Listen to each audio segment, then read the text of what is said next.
real programmer. I have a small penis, but that's okay, because I use AI.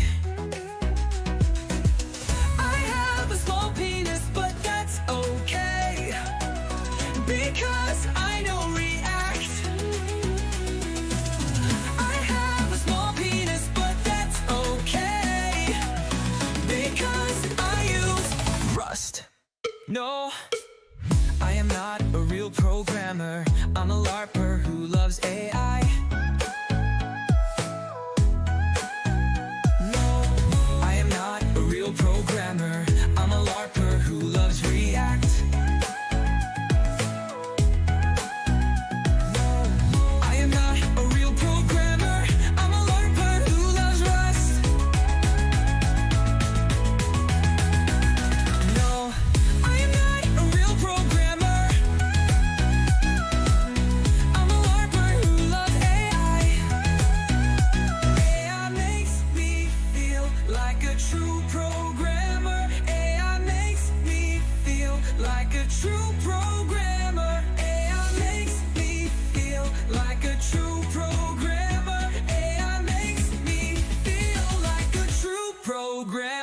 AI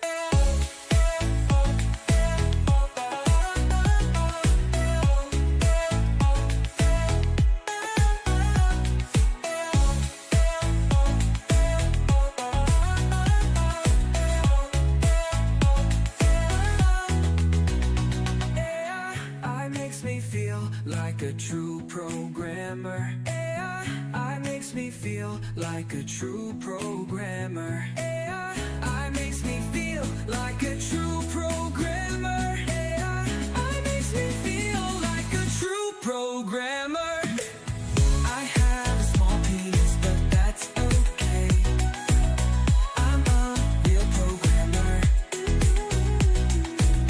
I have a small penis, but that's okay, because I use AI. I have a small penis, but that's okay. I'm a real programmer. I have a small penis, but that's okay, because I use AI. Almost ready, folks. I have a small penis, but that's okay, because I know React. I have a small penis, but that's okay, because I use Rust.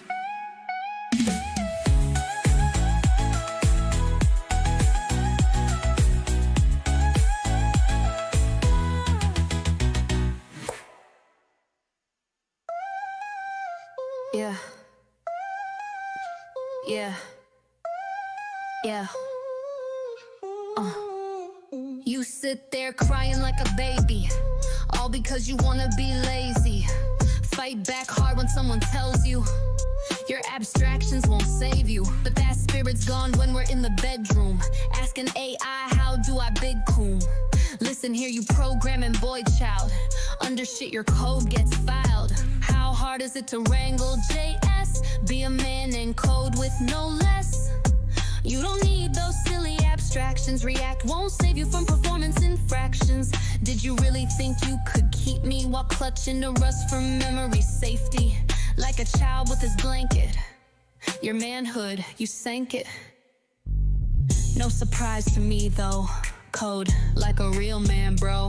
Stop hiding behind your needless complexity, inflating your code just like you try with me to make believe you were big, but baby-sized I see. Think your big brain not using C, but Rust won't get you laid, not with me. Try to get me back with the React website, waited for the load all night.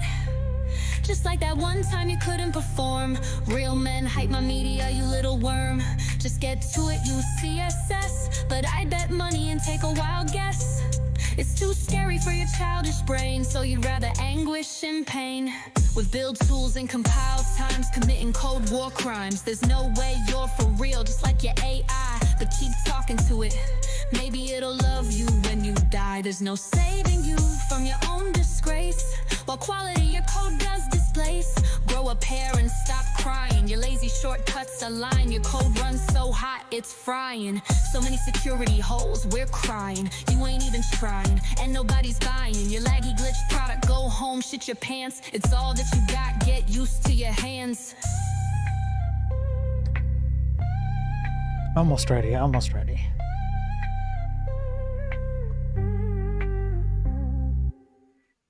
This the last time I answer a DM from a programmer.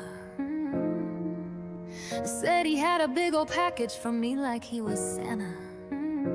Pulled his pants down, and I swear I saw a phantom. The smallest peen I've ever seen, like a pubic hair, thin, nudely unseen. And he said, I'm not like the others. The length of my brain is what matters. Sorry, it's been I said, a lot of setup okay, here to that's do fine. today. I don't care. Let me stop the music. And he said, What's up? Ernesto, Frozen, good to see you. Laughly, good to see you on the Twitch side. Crispy, good to see you on the YouTube side. Yes, the riots. So we've got a lot of news to cover. I'm not sure I'm going to get through everything today in the time that I usually take to cover the news articles. I'll do my best. I've got my coffee. I'm ready to go. Thank you everybody for being here and popping on. I appreciate it. So one of the biggest things that has happened today, just today alone, is essentially the shutting down of the entire internet. Well, hang on. How about I switch over?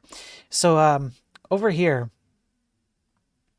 Oh, actually, you know what? Before I start with this, let me do a quick shout out.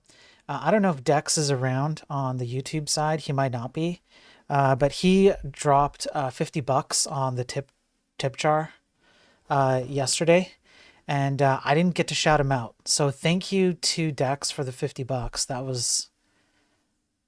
That was really, really kind and generous of Dex. I really appreciate it. So I do have a tip link. All you have to do is type in literally the exclamation mark followed by the word tip into any one of the chats wherever you're watching from, particularly YouTube and Twitch. I think it works on Kick and Rumble as well.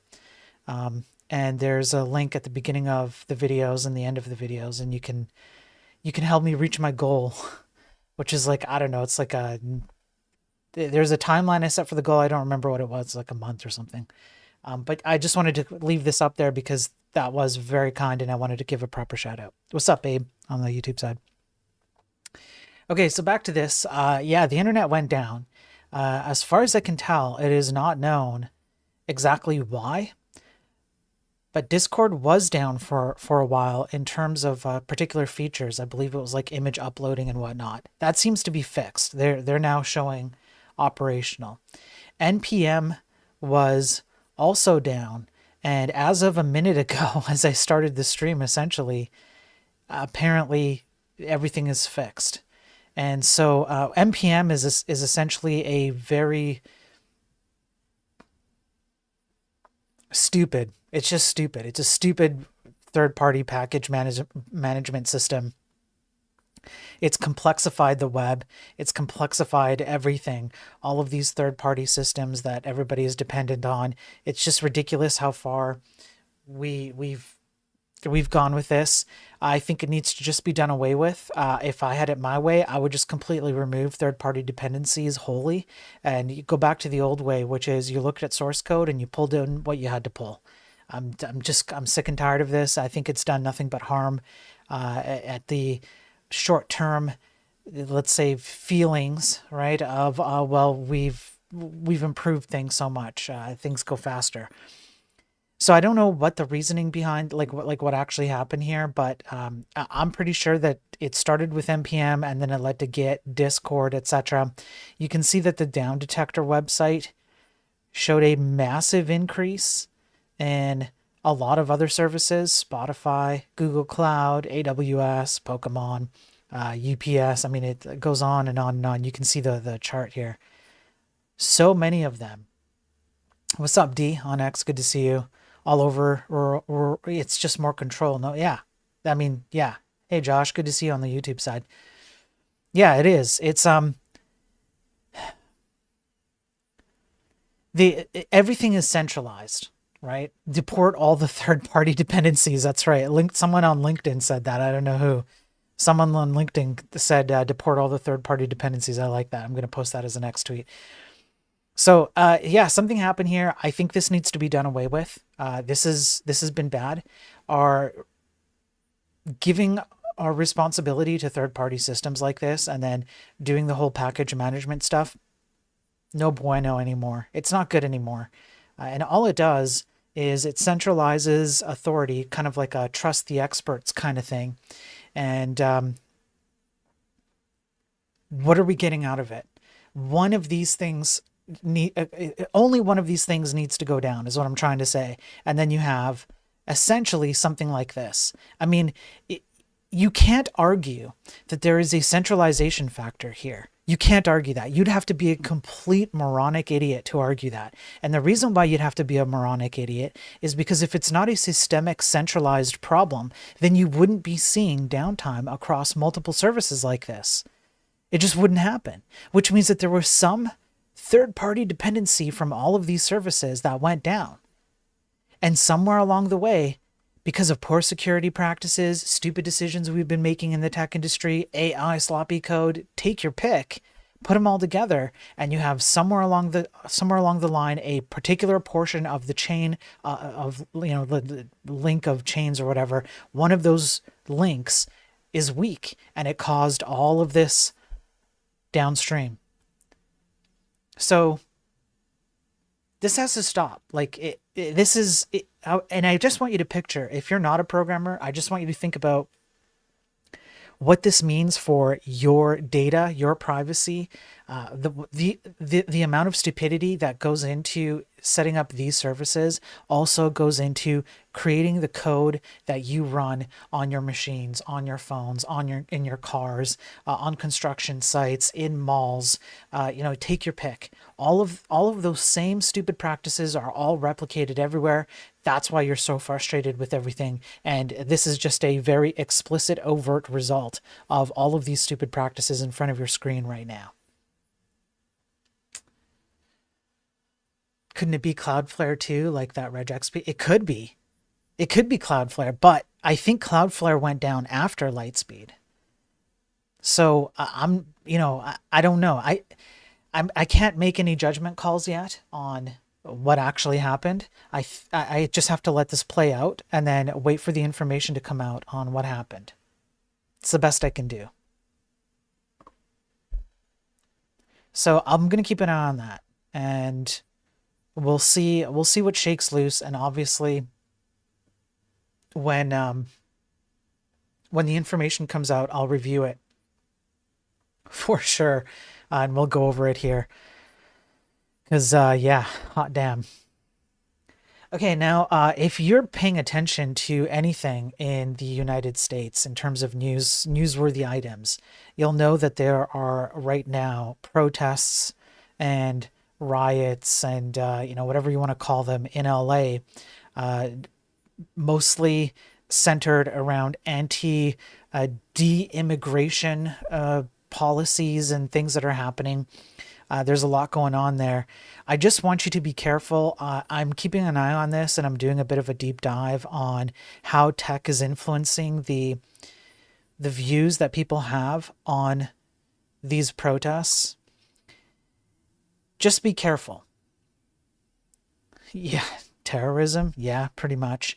Be careful though, okay? Because there are definitely some AI-generated videos, images, and accounts that I have personally seen. At least one or two that I can verify are definitely AI. It's really easy to tell. But if you look at some of the comments on some of these videos, which I won't show, because I'm not sure what the terms of service would be on those, and I just don't want to play around with that, at least not at this moment. There are some videos, like there was one on TikTok, and I saw it.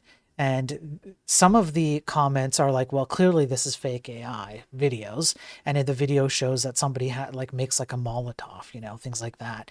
And off they go. But some people believe it. Some people believe that this is happening. Some people believe that some of these AI generated videos where, let's say, cops are doing particularly not so great things to protesters, or they're preparing to do such things, they're being believed by people who watch these AI systems. Now, the reason why this is particularly dangerous is because we've covered on these very streams previous scientific articles of all kinds where in a variety of ways these AI generated videos and content and accounts and all of that very, very easily persuade people through sycophantic behavior or through confirmation biases or whatever you want to call it. And people fall for it. People think it's true. People think the confidence level of the AI outputting these things seems high. And so you go, well, gee, the AI is really confident, so it must be true. You know, all of these things play a role in how people perceive the information that's in front of them. And unfortunately, some people are going to buy it. They're going to buy that these things are real. They're not going to understand that they're fake and generated by AI. And then they're going to enact, or rather react, to the things they see while they're out there. So this is not the greatest situation to be in, because things are already volatile and upsetting. And then you have tech getting involved in all kinds of ways to kind of push narratives. And I will say that it doesn't matter which side of the issue you're on. There are definitely people who are, let's say, not supportive of the protests. I'm putting it lightly, right? And they also, I've seen some of them also fall for some of these images and go, oh man, I can't believe that the protesters are doing this or that. And it's like, this is clearly an AI video. How do you buy this? So these are very powerful tools and very powerful tactics that are absolutely being used to manipulate people and get them to react and feel particular things. Please be careful. Always question what you're seeing and reading, including me. Cam, I should be ultimately questioned. Lightspeed says, my liberal friends posting people sitting listening to music, my conservative friends posting fire and smoke. Sure, Lightspeed, yeah. What's up, Chris on YouTube? Good to see you. What's up, Randy? Good to see you. Glad you guys are here. I appreciate it. Okay, now in a little bit of positive news, because I often trash talk AI quite a bit, and rightfully so. It deserves all the trash talk it gets. I'm just going to cover something slightly positive about AI. Using AI tools such as Microsoft Copilot could save UK civil servants weeks every year. Civil servants saved 24 minutes per day using Microsoft Copilot. So, okay, that's kind of good. So on average, they had an efficiency boost of 19 to 24 minutes per day. So that's okay. Now, what did they save time on? So let me just go down. So drafting documents, preparing lesson plans, or cutting down on routine admin. AI tools are saving civil servants time every day. All right. What's not considered here is the amount of time that it then takes to confirm that the AI has generated the right documents, that it's created a good lesson plan, etc. I'm trying to be objective here.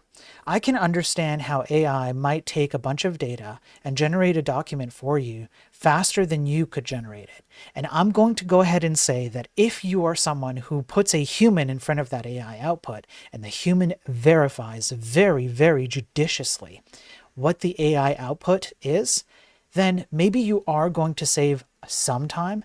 But I have looked at, there's at least one study, maybe two, I believe it was 2 studies, that showed that generally speaking, AI is net neutral when it comes to productivity. Because what happens with something like for example, let me just highlight it. What happens with something like this, right? You'll look at that in a vacuum. So you'll look at, well, we drafted a document, we prepared lesson plans, whatever, and those things got generated. And so a human didn't have to do that by hand. Look at all the time we saved, and that's great. But then what happens? Then you have to check that the output is correct. And if you don't check that the output is correct, you have to deal with issues or errors or hallucinations or things that come out of these AI systems when it gets it wrong, which it gets it wrong quite often. Just yesterday, I believe we went over a study that showed that hallucination rates are approximately 50% across the board on all the latest models. So then you take the time that was saved generating the thing, and then you apply the time that you have to spend in order to check or fix the thing. And generally that means that the effort levels are neutral. Well, then what did you actually save? And what did you spend to get the AI system to do what it does? We're spending to the tunes of tens of billions of dollars for what? Neutral gains in productivity? It's not even a gain, right? So I'm trying to be objective there. I can understand why these things could look positive, but you also have to take into account the downsides, and then you have to negate the positives against it and see what you're left with, right? Yeah, YouTube's having a fight. What's up, D-Daver? Good to see you. What's up, Bone Codes? Good to see you. What's up, F and Epic? Good to see you on the YouTube side. Thanks for popping in, everybody. I really do appreciate it. All right. Now, just to take a brief respite from the news, I thought we might do something kind of like just a little bit fun. Okay. Do you guys remember the old 90s? The old 90s web? Look, let me give you a demonstration here. Let me see if I can find... Sure. Let's even show this, right? So here's a common website.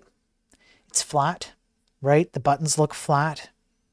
Yeah, like, you know, it's unless you understand that icons mean something, like you don't really understand what you're clicking on, what's text versus what's button from like an initial view. I like showing this one. You have this here, right? Very basic. React is one of the most popular front-end frameworks to create websites. And this is what it is. I love showing this off too. I want you to look at just a quick respite. Look at the network requests that are happening here. So I'm going to clear this. We're going to start fresh.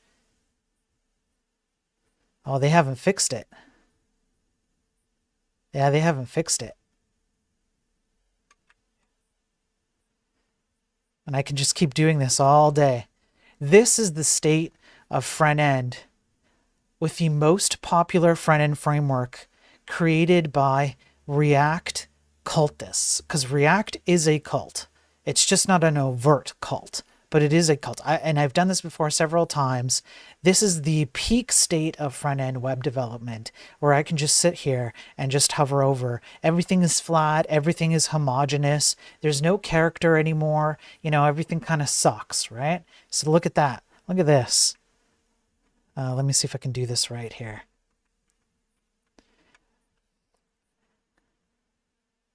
30 here, yeah. Let's just keep going. 180, and the requests just keep going and going and going and going and going, right? Now, I just thought this was kind of a cool thing to show off. There is this website that talks about some old school 90s web designers.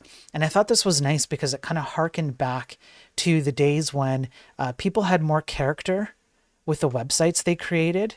And I just want to show off a few. Like this.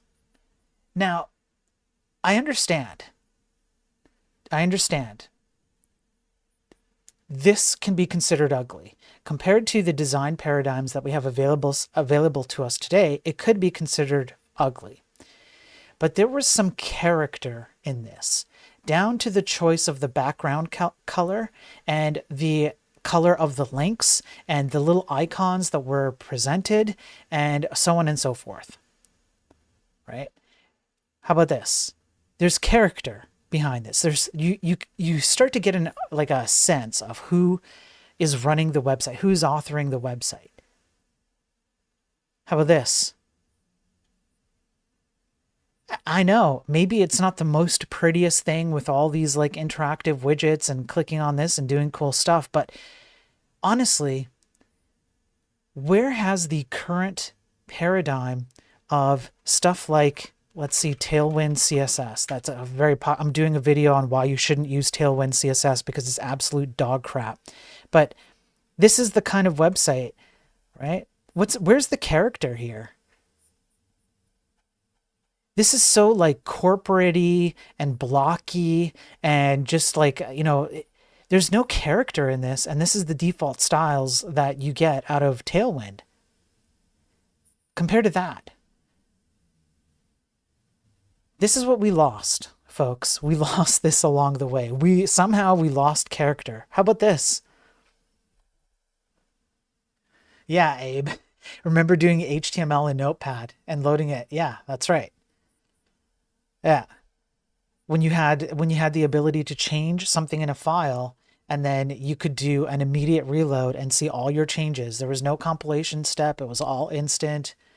Everything, everything was fine. Like, fast too.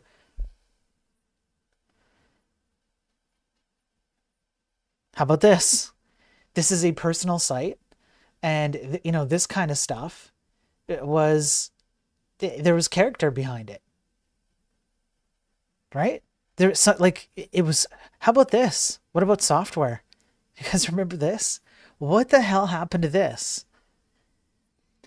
You could clearly tell what things were buttons. It was very clear what things were clickable. You could differentiate the scroll bars. Yes, maybe the colors were flat, but that today should be a very solvable thing. You could make it like a different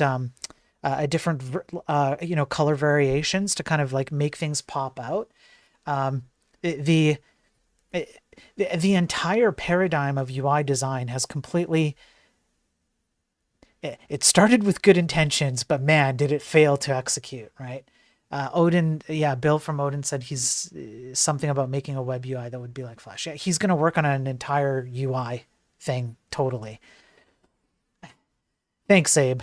I'm pretty sure the more you watch me, the more I like you too, Abe.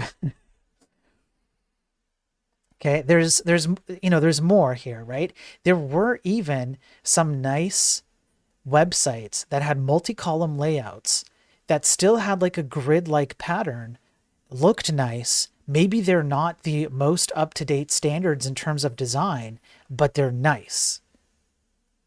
Nice enough. Or how about this? Now, you could say it's messy and ugly. Yes, okay. But again, there's character here, and we've lost that in favor of homogenization. How about that? Right? It's multi-column, right? This is so easy to parse. It's easy to get the content out. The links are clear. Everything about this is very, very clear and simple. And then you have things like this, right? Things like this. This is starting to change, right? And you can start to see that things are removed, character is being removed, and so on. So, I just thought I'd take a break from the typical news articles because this one stood out to me as like, what have we lost along the way with regards to web design? And nothing has character anymore. It's all just straightforward flatness and, extreme minimalism. Minimalism is okay. I don't mind minimalism, but it's, we need to go back. We really need to go back. And we have, you can imagine that how much better our hardware is, our ability to render graphics, our ability to do different kinds of programming paradigms in very simple formats, very easily. Things have only gotten better since the days of that. And we kind of need to go back to that. It's gone too far. All right. Neocities is making a resurgence. Is it? Hang on. Let me just... Neocities.org. Yeah, the cross chat is kind of new. I had it on before and then I turned it off for a while, but now I don't care anymore, so it's back on. So everybody can see each other's chats across all the different platforms. Yeah, Neocities is making a resurgence. Here, just real quick. Here's a Neocities. Like, come on. Is this the most like up-to-date style or whatever? No? Does it have character? 100% it has character. 100%. What's up, Elko? Good to see you. And by the way, good to see you, Lightspeed. Good to see you, Sergeant Pepper. Yeah, that this 100% has character, right? How about this? Like, this is stupid, right? But there's character, right? How about I don't know, this one. This is so simple.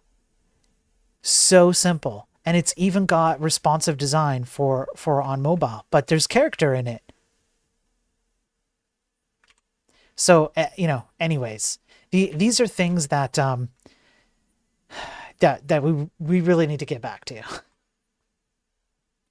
All right, looks like GeoCities. If someone on YouTube says they're whatever and the robots repeat it, you have to ban. I don't know. Yeah, I don't know. Well, I'll deal with that if we cross that bridge. Okay, this is the first kind of like normal news article that I go over on the Daily Tech News streams. So we covered the protests in LA. We covered 90s web design. We covered the internet being down across the board. I'm going to keep my eye on those things. But here we go. Largest ever data leak exposes over 4 billion user records. Now, I often complain about the fact that nation-state actors who do not particularly approve of our way of life, like, I don't know, China, do approve of the way that we create tech here, because it makes it, so easy for them to infiltrate into our systems and hide there for sometimes up to 10 years. I believe I have an article today about it. They love the stupidity that we do. They love the fact that we centralize all our packages. They love the fact that we bring ideology into the way we program. They love the fact that, we like our safety and our developer experience, the feelings of programmers versus the actual performance. However, even though we have other, let's say, parties that like to act against us or support us as we act against ourselves, they also fall prey to issues. So this leak is from China. Billions of documents with financial data from WeChat and Alipay, as well as others. The data set comes from what? What does it come from? You guys see the counter below me? You see below me on screen, Mario is pushing React out of the way because React sucks. Okay. And then below that, we have episodes since last non-secure cloud bucket. And what do we have here?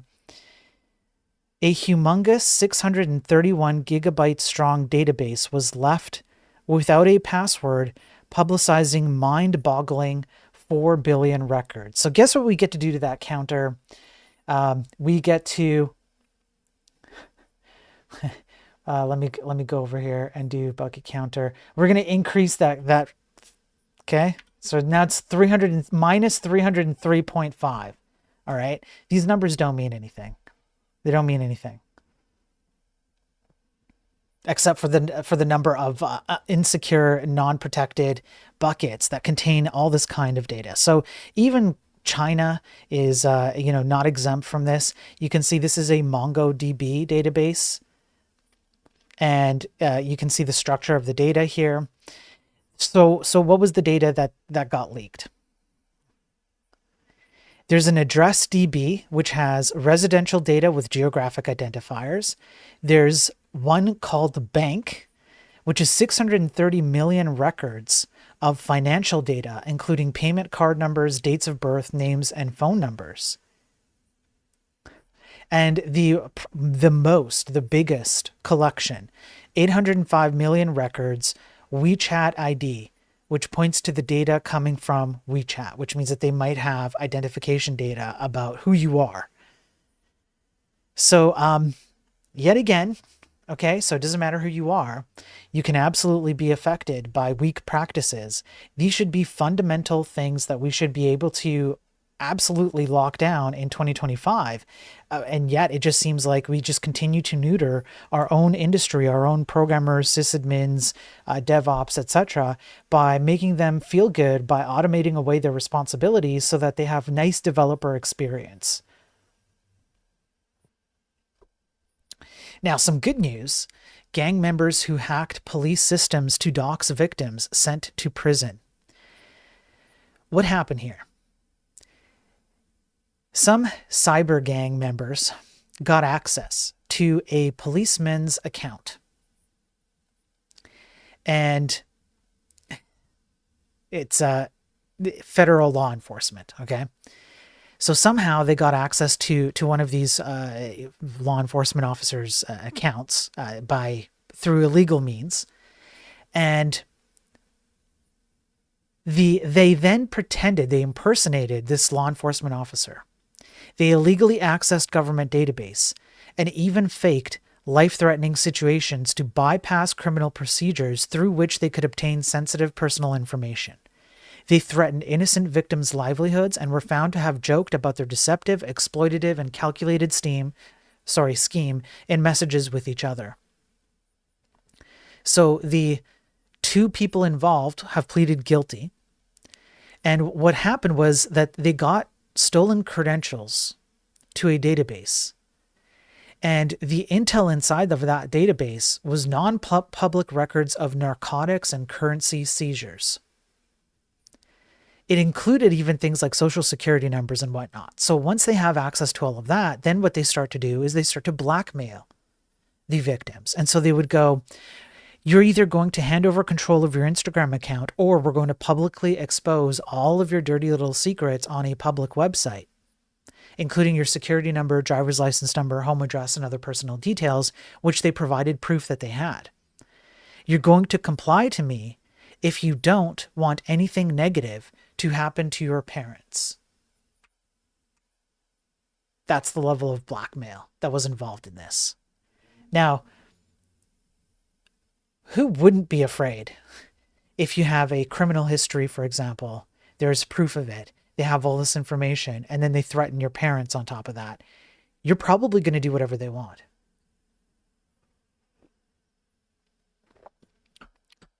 So I'm glad that they caught these guys. However, I don't feel like the judgment was strong enough.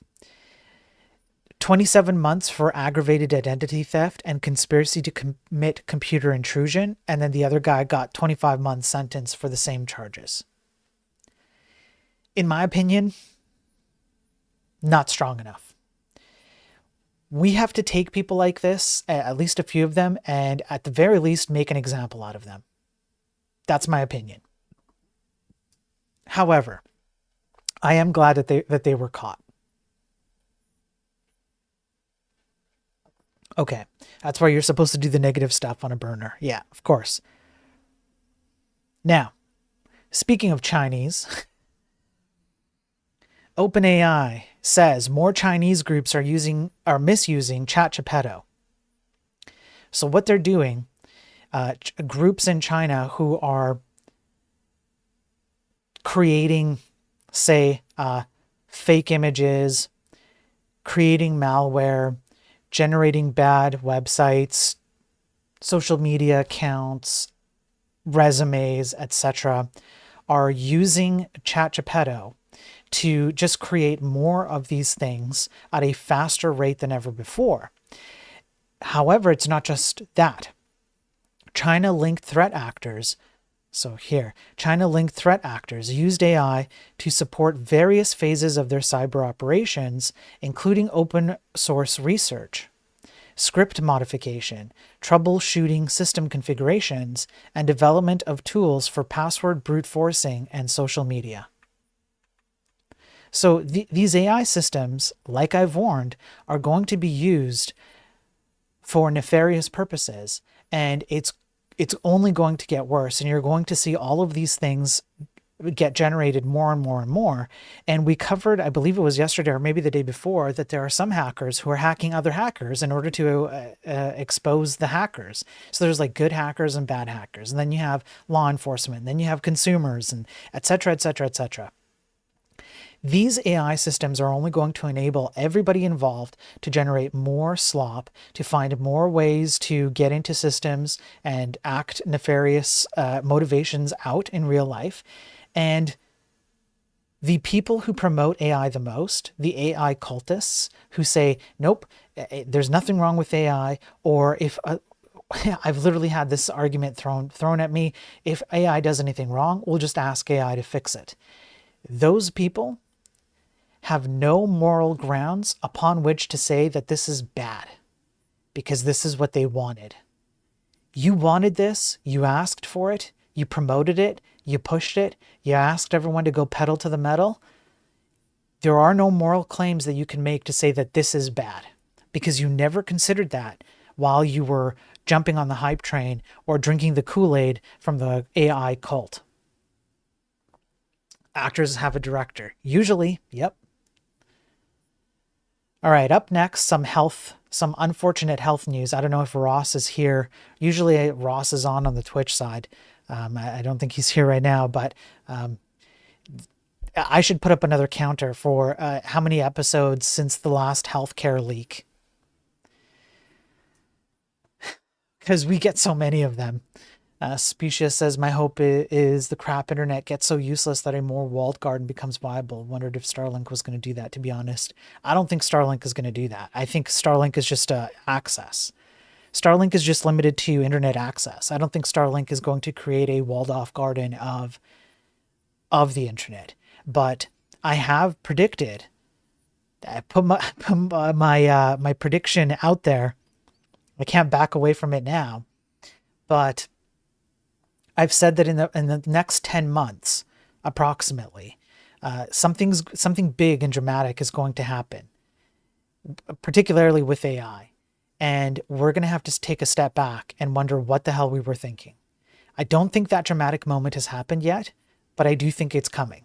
There are going to be some very serious consequences coming out of AI, and some of them will be so bad that we're really going to have to clamp down on it. And I'm all for it. I'm all for it. Okay. Now, healthcare leak.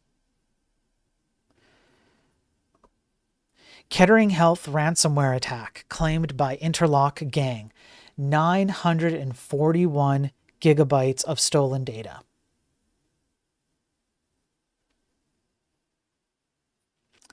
Yep. Yeah, Lightspeed. You're right. Elon and his company, like, there are some things that Elon and his companies do that I'm like, hell yes, this is great. And then there are other things that they do where I'm like, what the hell are you thinking? And AI, ship it bro mentality is definitely one of those things. Definitely one of those things where I'm like, what the hell are you thinking? So, yeah. What's up, Ross? Ross, you came in just in time. I literally called out for you before. Chat can confirm. Ketering Health ransomware attack claimed by Interlock gang, 941 gigabytes of stolen data. And Sergeant Pepper, if Elon is so bad, I want you to go ahead and create your own company and make as much money as him. You go ahead, do it. I dare you. So, Ketering, in a follow-up article, did confirm that the Interlock ransomware gang was behind their attack. The amount of data that got leaked is huge. I mean, 941 gigabytes of files, 20,000 folders with 732,489 documents containing sensitive information. So, patients' data includes pharmacy and blood bank documents, bank reports, payroll information, Ketering Health police personnel files, and scans of identity documents, including passports. And you can see here, I have to zoom in, but you can see this is real. Yeah, sure, Sergeant Pepper. I was being cheeky with you. So this is real people's information. And you have no idea when this information is going to be someone that you care about, especially as a programmer or someone who works with, healthcare facilities, and you didn't put enough security on this kind of data, and one of your family members is inside this data, and all of a sudden their information is out there, and maybe you're to blame for it. There was also the DaVita interlock hack that I covered as well, and there was 1.5 terabytes of data stolen from that. It's a Fortune 500 kidney care provider with 2,600 dialysis centers across the United States, and some of their centers had to be shut down because of outages. So how did they get in here? Let me see here. Medicaid, blah, blah, blah, interlock. There's an RAT thing somewhere. I just want to read it out. It's not this article. Must be the follow-up one then. Really? I know it's here.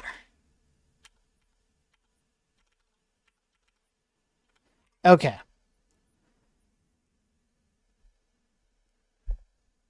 Oh, it's what they used before. It's not what they used in this one. Okay, so we don't know what they used. We just know what they used before, and so there's a likelihood that they used it again for this one. Okay, I'm going to have to keep my eye on it and see how exactly these guys got into the system.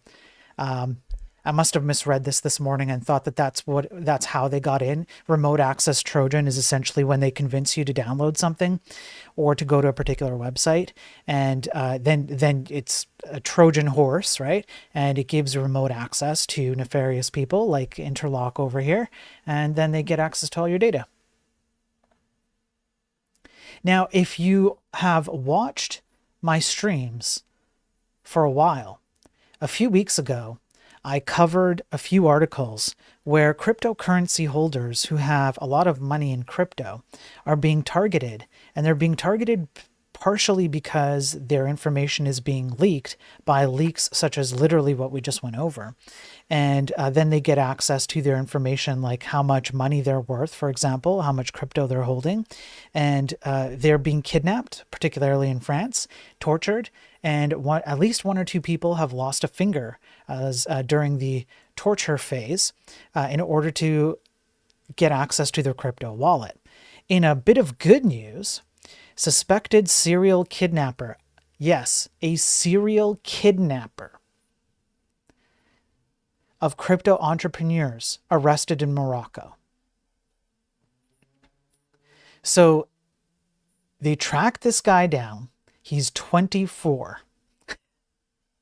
He's 24, and he has been reported to have participated in the kidnapping of at least 2 people, including the person who I just talked about, David Balland, who, while tortured, lost a finger as the kidnappers sought a multi-million euro ransom. So I'm kind of glad to see this. I'm glad to see that this guy got caught, but it's absolutely mind-blowing that a 24, 25-year-old kid has been serially kidnapping crypto holders for ransom. That's crazy. Starting young, you know.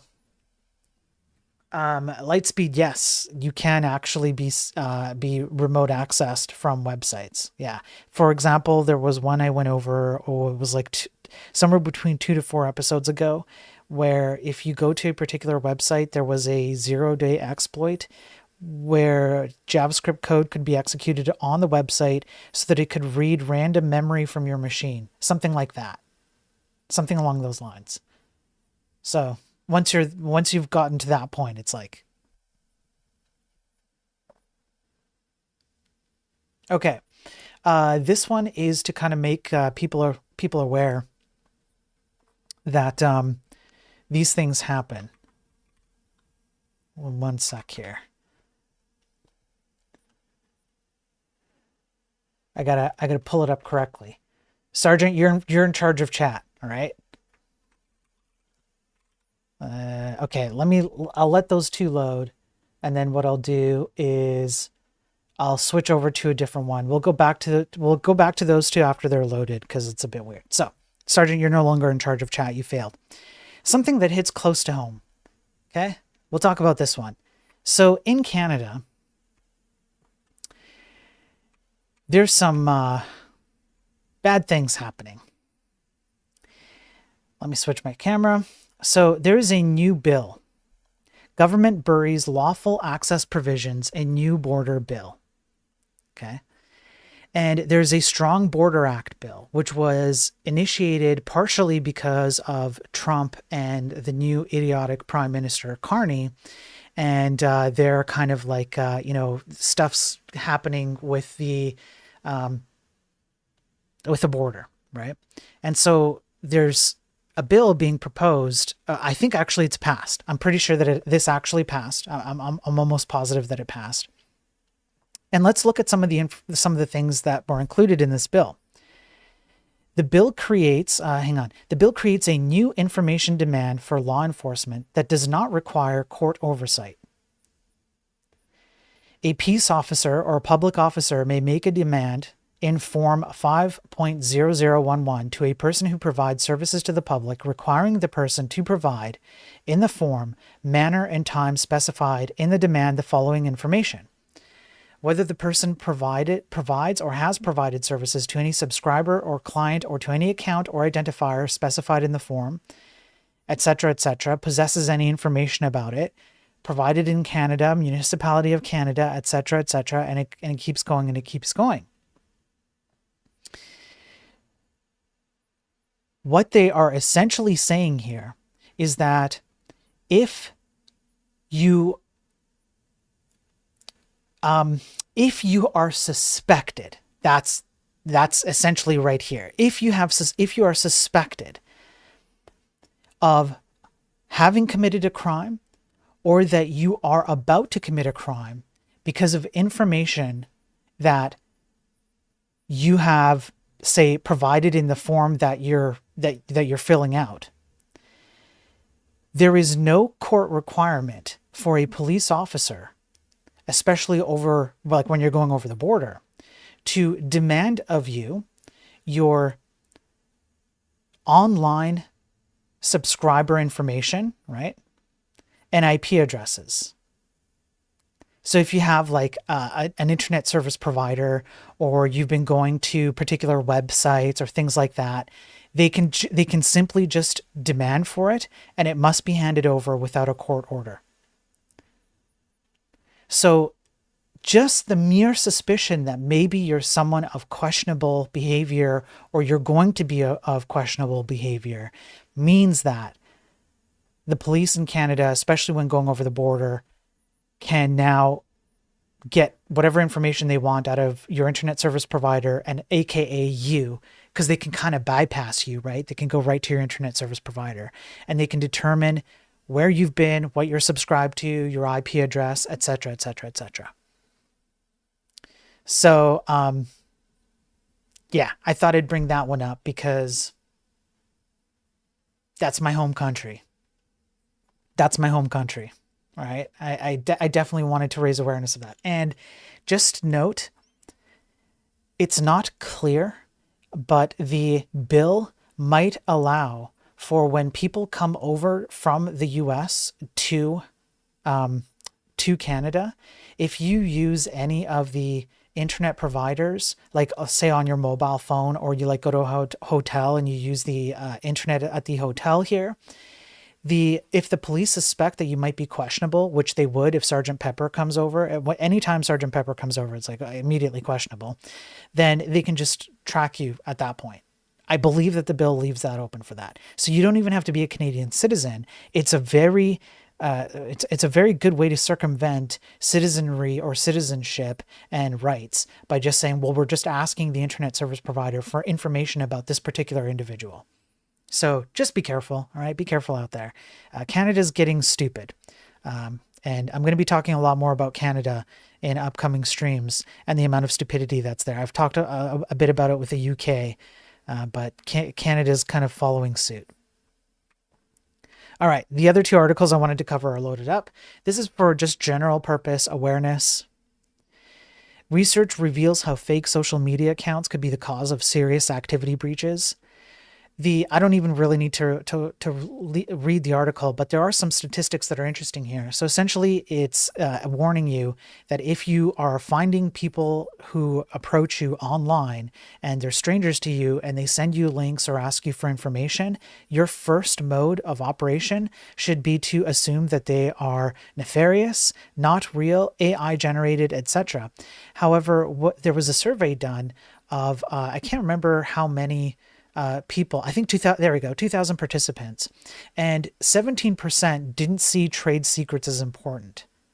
22% didn't understand what counts as confidential information.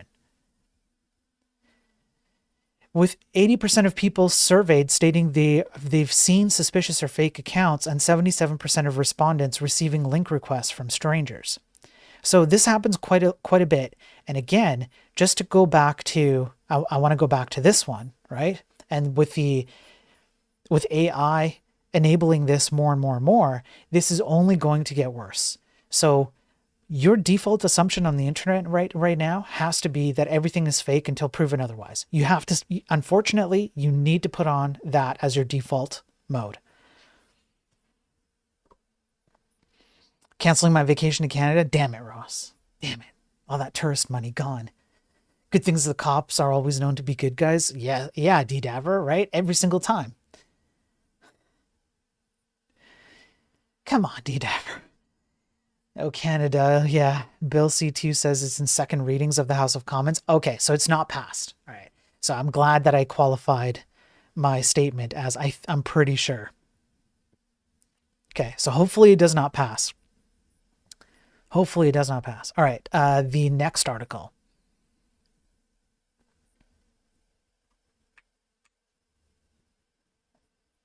Okay, this article is, well, it's good for me because it confirms my biases and it makes me right. It makes me right. So any article that makes me right, I enjoy. So let's read this one. What is vibe coding? A computer scientist explains what it means to have AI write computer code. The reason why I'm reading this article, so it describes it, right? You essentially ask an AI system to generate a thing for you, a piece of software, some code. Create a lively, interactive visual experience that reacts to music, user interaction, or real-time data, has animations, should feel organic, respond to the music, complete the project using JavaScript or React, allow for easy customization to set the mood for other experiences. Then it generates a bunch of code, and then you're considered a vibe coder because it's just whatever vibes you're feeling with. You just dump it into the AI and it spits out some code for you. Now, why I do like this article is that it describes like what is actually going on here and the issues. Vibe coding could be just a flash in the pan phenomenon that will fizzle before long, but it may also find deeper applications with seasoned programmers.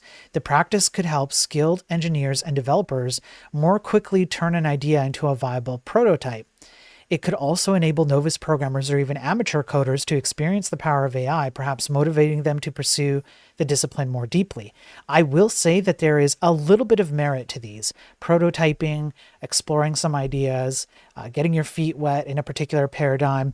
I can agree that if you are aware of the limitations of the code generated by an LLM, you can get started in it and just kind of poke around. And then if you find interest in it or a prototype turns out to like be leading in the right direction, then stop using it. At that point, just stop using it. Like, I'm not kidding. Just stop using it and hand code it.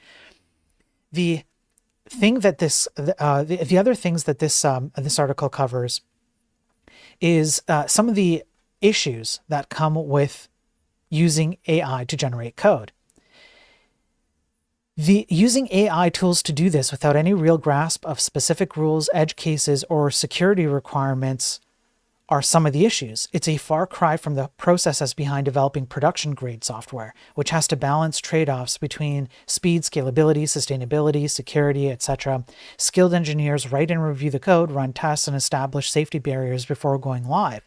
but you have an unstructured process, which sure, it saves you time and it lowers the skill required to jump in, but it means that you're missing critical steps, including injected bad code that leaks data, including nefarious actors who inject training data, or typo squatting, which is when the LLM hallucinates a package and then a nefarious actor creates the package with a bunch of malware, and then the next person vibe codes and they inject that package because it exists. It was hallucinated, but now it exists. There's all kinds of issues that come with this. The worst part is that if you don't understand your code, it actually says it right here, if you don't understand every or any line of code that you've put out with AI, when there's an issue, you have no idea where it's failing, and you essentially have to start from scratch. You may as well have just rewritten the code yourself to begin with, because at this point, it's no different. And no, AI cannot repair your code. AI is not good at determining security issues within your code. There's a certain level of complexity that is very, very small where AI quickly goes off the rails. I've covered scientific studies on this. I've covered at least like 5 or 6 in a variety of different ways. This is very well known. So I'm kind of glad that this article is out there, because maybe there's some more attention being brought to this. Have you covered Microsoft turning their AI toward open source projects and making totally garbage requests for code changes? Yes, I have. And not just that, Specious, but I covered an article. I should actually cover that, Specious. I haven't covered it on the news stream. So I guess I've heard of it, but I haven't covered it, and I should. You're right. But I have covered something related where AI is generating a bunch of sloppy scientific articles, or not scientific articles, scientific scientific papers submitted for journals for peer review, and they're so bad that they have to be turned down. But the problem is that you can generate so many of them with AI that the peer reviewers are getting bombarded with all of these papers, AI generated papers, and there's pressure to peer review as many as you can in the shortest amount of time. And of course, there are going to be some scientific papers that will now be considered peer reviewed, and they're very, very bad. The other thing, too, is that there are biases that are being injected into some of the scientific papers around how AI even works, because scientific researchers anthropomorphize. They come bundled in with a bias that these AI systems think in a very similar way to how humans think, and then they do an entire research paper based on that. Then it gets peer reviewed, then it gets submitted. And that's not to cover, I don't think I've covered this yet, but that doesn't consider the fact that before these AI systems existed, what were we doing? Well, people would take they would do a research paper, they'd take a whole bunch of data, and then they'd run some software to calculate certain things out of that data. And you can imagine how many times that can go wrong, or those calculations can go wrong, or something in the software that has participated in the findings and outcomes of that research paper has gone wrong because of all the stupid decisions we make in tech, because we can't build good software anymore. And it's been this way for at least 10, maybe 20 years. And so even pre-current AI papers are affected by software issues. Somebody did a study on that. I haven't covered it yet because they were asked to resubmit their paper so that they could tone down. They were tone policed. So I'm waiting on the resubmission before I cover it again. Peer reviewers will just use AI at the end. Science is broken. Yeah. Okay. I only have a few more here.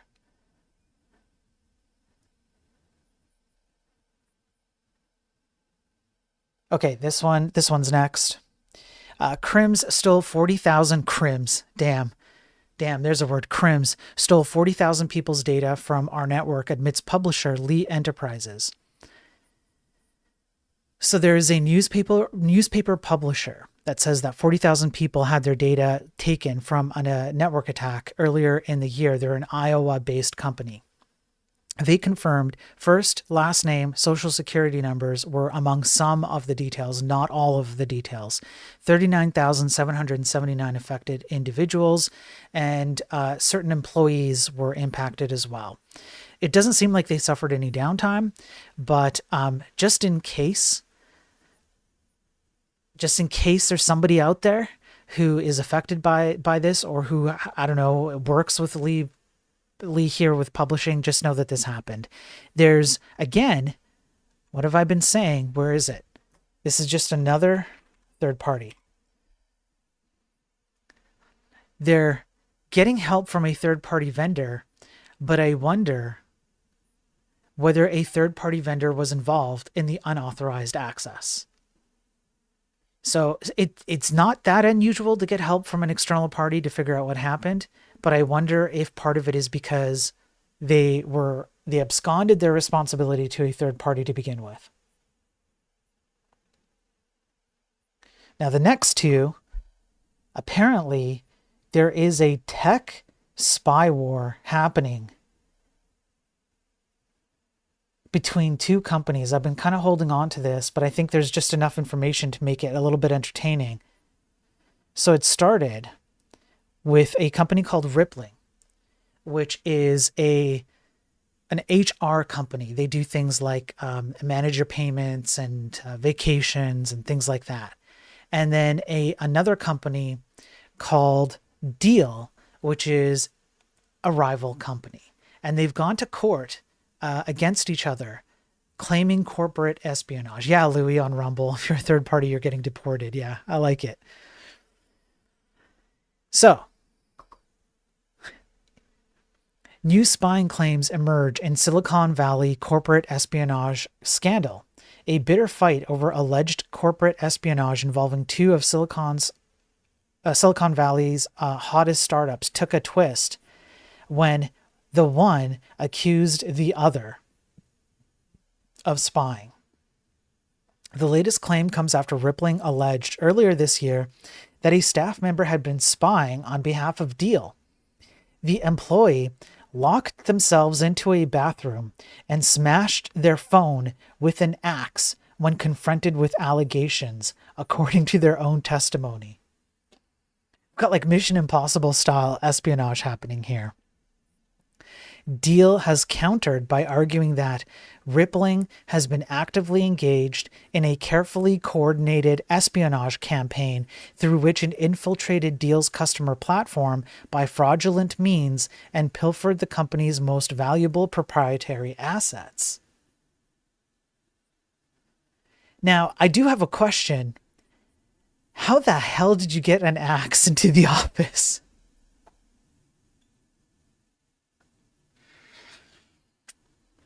How the hell did you get an axe into the office? I don't know. Why does Rippling have axes? Fire axe? I don't know. Yeah, I don't know. I don't know. Now, there are some further details. Rippling calls Deal a criminal syndicate and claims 4 other competitors were spied on too.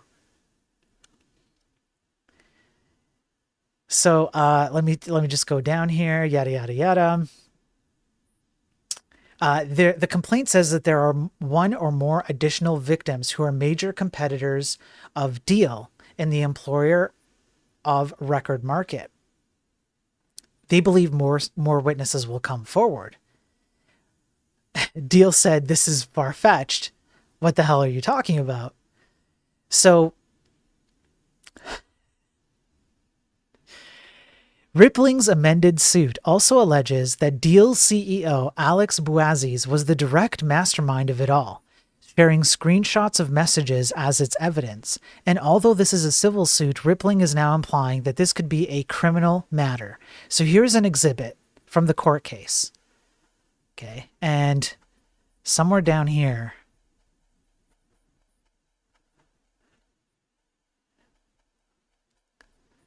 hang on. I believe, no, this is the head of sales one. Where,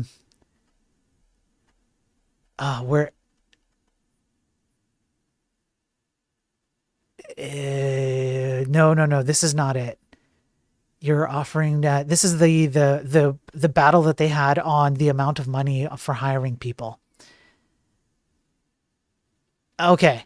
So I think this is the one where essentially the CEO here is revealing certain kinds of information that they shouldn't have known unless there was some espionage.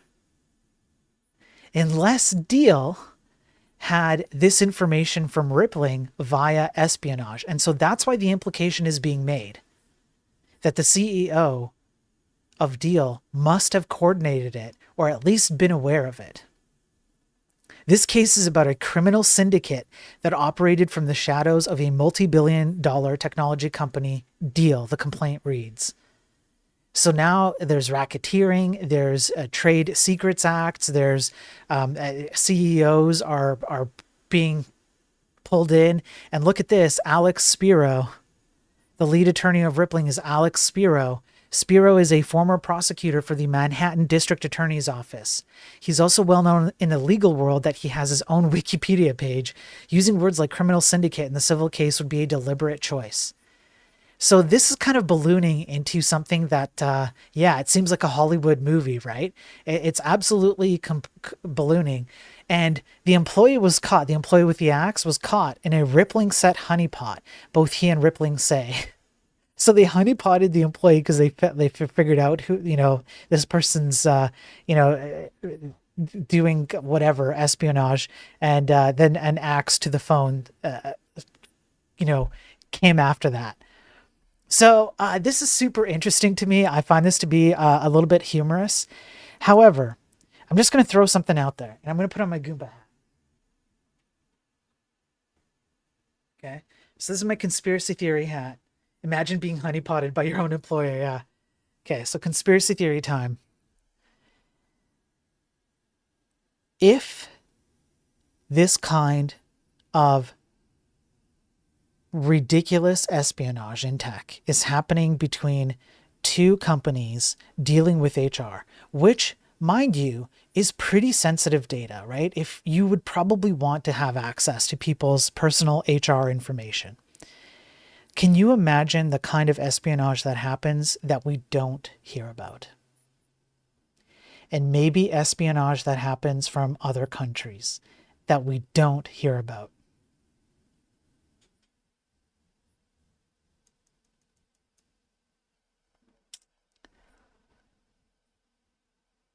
Now, it's almost like I set this up. It's almost like I set this up. It's almost like I thought about this and I had this plan and I set it up. I'm keeping my damn Goomba hat on for this. Chinese hacked US telecom a year before known wireless breaches. So this is from Bloomberg.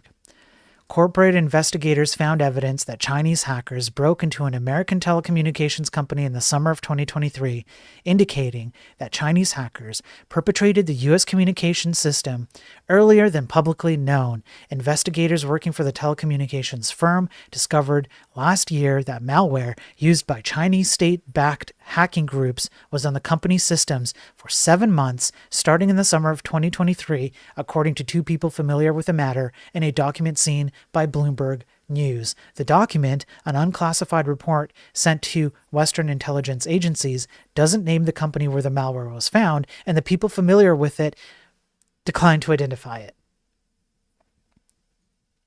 The 2023 intrusion at an American telecom company came about a year before U.S. government officials and cybersecurity companies said they began spotting clues that Chinese hackers had penetrated many of the country's largest phone and wireless firms.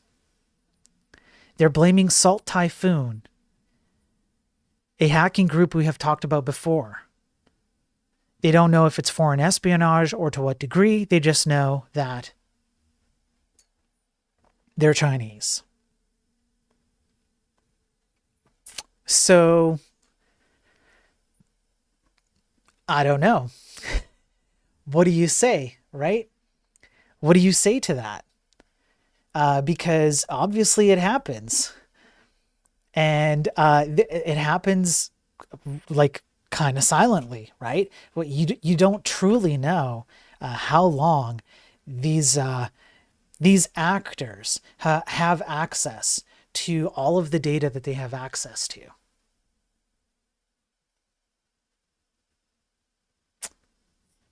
Yeah, I was right. Once again, Liu Bu is going to hack your phone. Yep. Yep. I was right once again.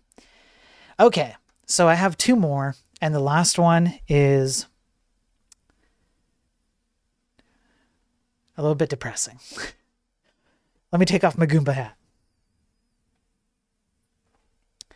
So here is, let me pull this one up. Let me go.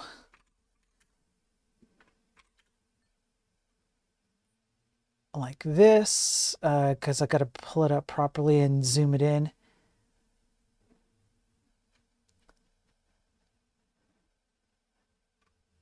Can I just do this instead? That would be way easier for me. Let me see if I can do that. Okay, this should work. I'm pretty sure. I'm pretty sure this should work. More than 3 billion records, or 12 terabytes of data exposed in major app builder breach. No code app builder found leaking sensitive information online. Passion.io operated a non-password protected database. And as a result, what's up, birds? As a result, 12 terabytes of data, 3,637,000 some odd records. Yep. Yeah. The files contained people's names, email addresses, postal addresses, and details about payments or payouts for users and app creators. So guess what we get to do to that counter down below? We get to just crank that counter up again. I'm going to crank it up by 2 because the 12.5 terabytes or whatever is large. So now we're now minus 305. So this is vibe coding for you. They probably vibe coded their database. And as a result of vibe coding their database, they got a insecure exposed DB. Magical. Absolutely magical. All right. So let me end the stream with one more. One more. Hang on. Vibe coding to the max. Yeah. Let me do this and pull this up. All right. You guys ready for this? Now,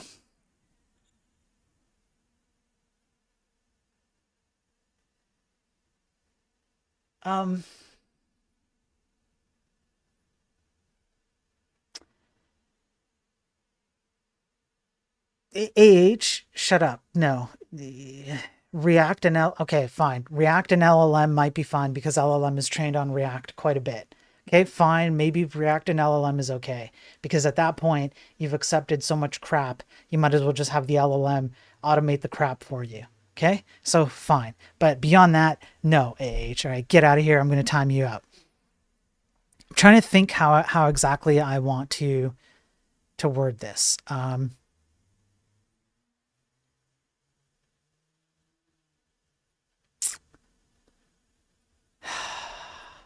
Okay, let me pull up this other. Okay, I think I know what I'm going to do here. So I'll go.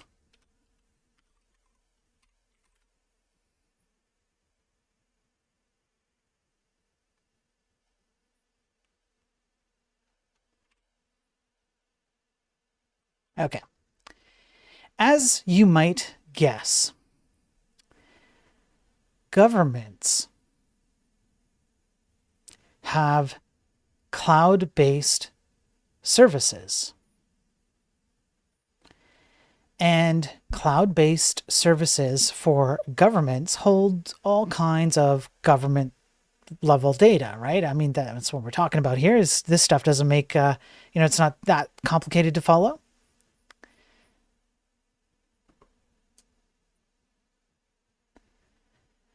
super excited. We went online about an hour ago with our Rocket GPT, the first commercial customer for OpenAI ChatGPT in the ITAR Secure Gov Cloud. Thanks for your help, PwC. The structures team is already using it. While specific details about Rocket GPT are limited, this development indicates that ULA, which is I think a government agency, has integrated ChatGPT into their operations within a secure government-compliant cloud environment.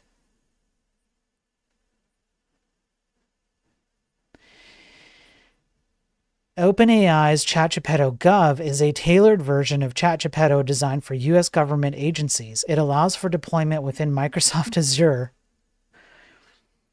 and other cloud environments, enabling agencies to maintain control over security, privacy, and compliance with frameworks like ITAR, FedRAMP High, and DoD Impact Levels 4 and 5.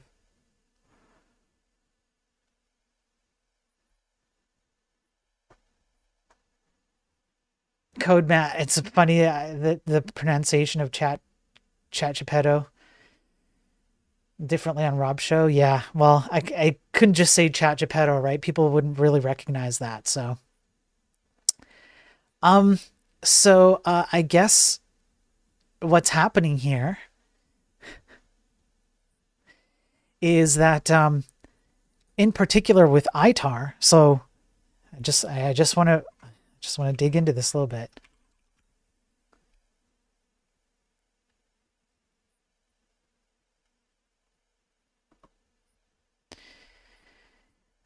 What is ITAR? International Traffic in Arms Regulations. A branch of the U.S. Now, apparently, this includes things like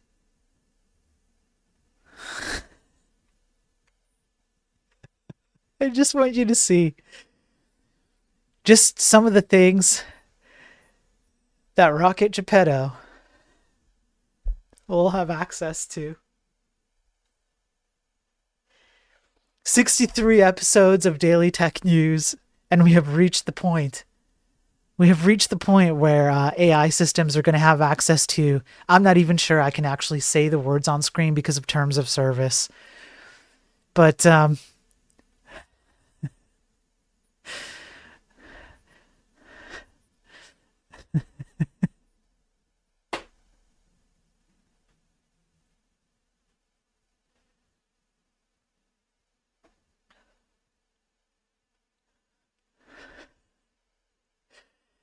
this is,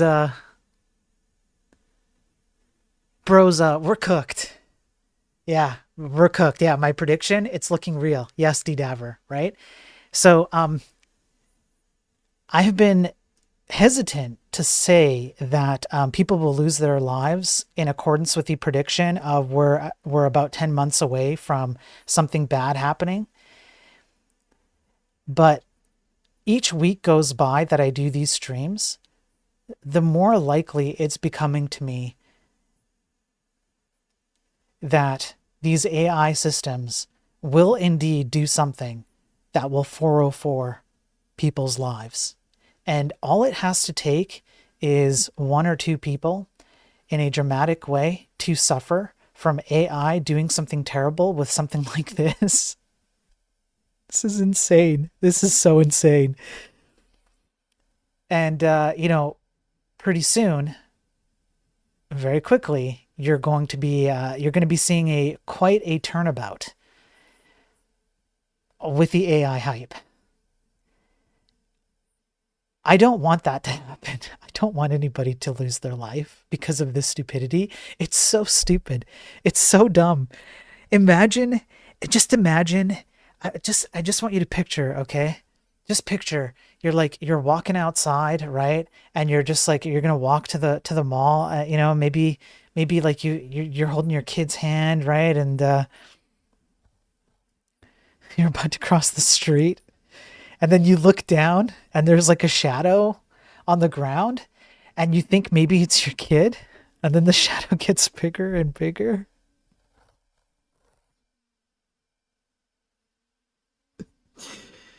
And the last thing you see before everything ends is just a big, you know, guided boom thing, and it's got OpenAI on the side of it.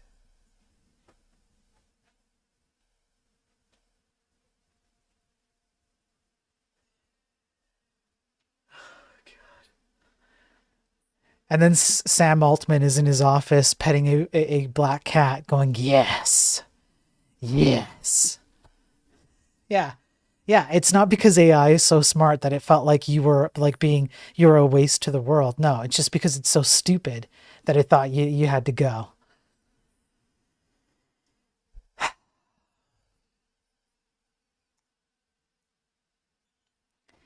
So that's it. That's what I have. That's the news for the day. And so dumb. All this stuff is so dumb. In any case, in any case, knowing about it is not bad. The bad guys who use these things don't know crap about them. Yeah, that's right, Lightspeed. Yeah, it's the blindness behind it. That's the real scary part. Future's looking bright. The other kind of bright.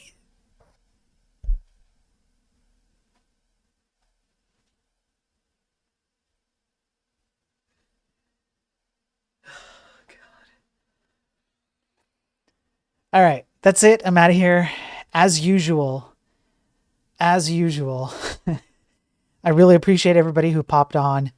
There's a lot of support and viewership that I get on all the different platforms. Thank you everybody for chatting, and can't even say the word, I don't think. And I will see you tomorrow again for the weekend ender of the Daily Tech News stream. I might do another stream. Shut up, AH. Okay, it's not your stream. You don't get to say anything, right? You don't get to use that. Only I get to use that. I might do a special report. I'm not sure. I might have to save it for next week, but a special report is coming up. We are going to go over either scam compounds. I did a special report a few weeks ago on ghost jobs. So it was a special news report on ghost jobs. That was extremely fascinating. I have one on scam compounds, and I have another one, which is a deep dive into some of these ransomware cyberware gangs. We're going to go into some of the names, the backgrounds, where they come from, how they operate, stuff like that. So coming soon, because I'm almost prepared for those. I've spent days, honestly, ultimately, full working days, countless numbers of full working days putting it together. Otherwise, though, I will see you tomorrow for another Daily Tech News stream. Thank you for all the support. Anybody who donates money financially, I appreciate it. It's up here. There's a bar. It's 50 out of 400. I should make the bar a bit clearer. But that kind of financial support helps me to pay for stuff like subscriptions and whatnot in order to get access to this information and honestly pay the bills too. Because I have put myself in a position by speaking out where not very many people are willing to take a risk on me work-wise. So it's difficult to find work. And so with a family in tow, it's hard. But I know it's financially difficult for a lot of you out there too. So the only thing I will ask is that you make sure you hit the like and subscribe, repost, reshare. I'm on X, posting all the time, saying stuff and trying to get people to debate with me. I've had some debates too. Make sure to play the algorithm game as much as I don't like the algorithms, but it's the only way for me to get this information to more people and hopefully persuade more people that we need to make a change and that they can vote with their dollar and that consumers don't have to accept the crap that they are currently accepting. That you've just been desensitized by so much crap that it's become normal for you. So help me out with that. Help me out with that kind of support. It's free. It's just a button push. I really do appreciate it. And it's been crazy to see the support from Andrew and Rob and Jim Bob and all of them. I really do appreciate that. It's been a long time holding back on that, and it's been fun. It's been a fun ride. So thanks everybody for being here. stay safe, would you? All right, please stay safe out there. Okay, and be careful, especially well, with the protests. All right, just be careful out there because things can get dangerous very quickly. Okay, that's it. I'm out of here. Okay, and I will catch you guys tomorrow. Other than that, peace out.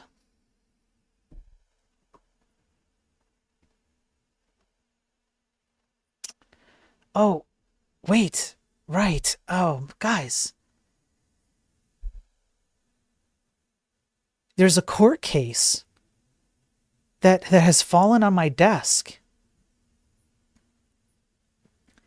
It's me versus chat. And I have an exhibit. I have an exhibit that is essentially just a list of people who suck in chat. Who do you think sucks in chat? Oh, I know who sucks in chat. I know who sucks in chat. AH, you suck in chat. Laughily, you suck. Ross, you suck. Exhibit A says you suck. Birds on YouTube, you suck. Exhibit A says you suck. Josh on YouTube, you suck too. MyTech, you suck.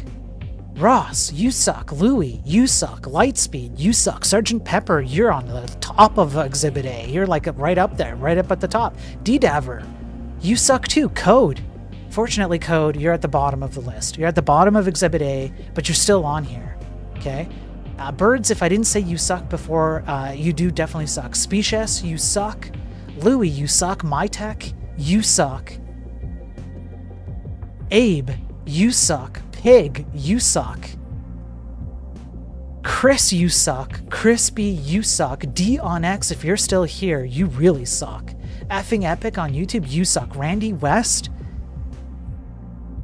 your name is in bold. That's how much you suck. That's it. I'm out of here. You all suck. I'll see you tomorrow because all of you suck and you have nothing better to do than to watch this idiot talk about